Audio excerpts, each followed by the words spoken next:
આપને કંઈ કહેવા માંગુ છું। ગઈકાલે ભારતીય જનતા પાર્ટીની મંડળ પ્રમુખોની નિમણૂક કરવામાં આવી। એ હવે ભારતીય જનતા પાર્ટીનો ઇન્ટરનલ પ્રશ્ન છે, તેમ છતાં એક આદિવાસી આગેવાન તરીકે મારે મારી વાત મૂકવી હતી।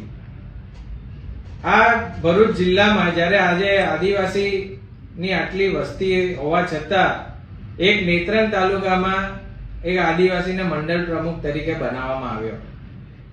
અને ખાસ કરીને આ વાત હું અહીંયા એટલે કરી રહ્યો છું કે ઝઘડિયા તાલુકામાં આજે 90-95% વસ્તી આદિવાસીની હોય તો ત્યાં આદિવાસીને નિમણૂક કરવાને બદલે સંદીપ પટેલની નિમણૂક કરવામાં આવી છે। હવે આ જ સંદીપ પટેલ દ્વારા ફૂલવાડી ગામ અને તેની આજુબાજુ રહેતા લોકોની સાથે માથાકૂટ થઈ હતી। આ જ વર્ષમાં એ છોકરાઓ ઉપર કેસ કરવામાં આવે છે, એમના ઘરમાં ઘૂસીને મારવામાં આવેલા હતા। એ બધી વાતમાં જે વ્યક્તિની સંડોવણી હોય એ જોતા એમ જ લાગે કે આ આદિવાસી વિરોધી માનસિકતા ધરાવતા વ્યક્તિને આજે કેમ મંડળ પ્રમુખ તરીકેની જવાબદારી આપવામાં આવી છે તે સવાલો ઊભા કરે છે ભારતીય જનતા પાર્ટીની માનસિકતા પર કે તે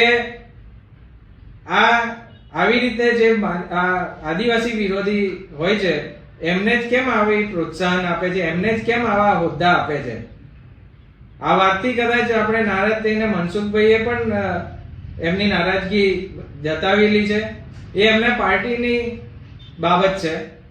પણ આ એક આદિવાસી આગેવાન તરીકે જ્યારે અમે લોકોએ આ ફૂલવાડી વિસ્તારના લોકોની જ્યારે રજૂઆત કરવા માટે અમે એસપી સાહેબને મળ્યા હતા, એટલા માટે મને આ વાત મારે ધ્યાને દોરવી પડે છે કે આવા લોકો જે આવી ઘટનાઓમાં સંડોવાયેલા હોય છે તેવા વ્યક્તિને કેમ આજે આવી મંડળ પ્રમુખ તરીકેની નિમણૂક કરવામાં આવી છે। આનો જવાબ ભારતીય જનતા પાર્ટીએ ઝઘડિયાની જનતાને આપવો પડશે। જય હિન્દ, જય ગરવી ગુજરાત, જય આદિવાસી।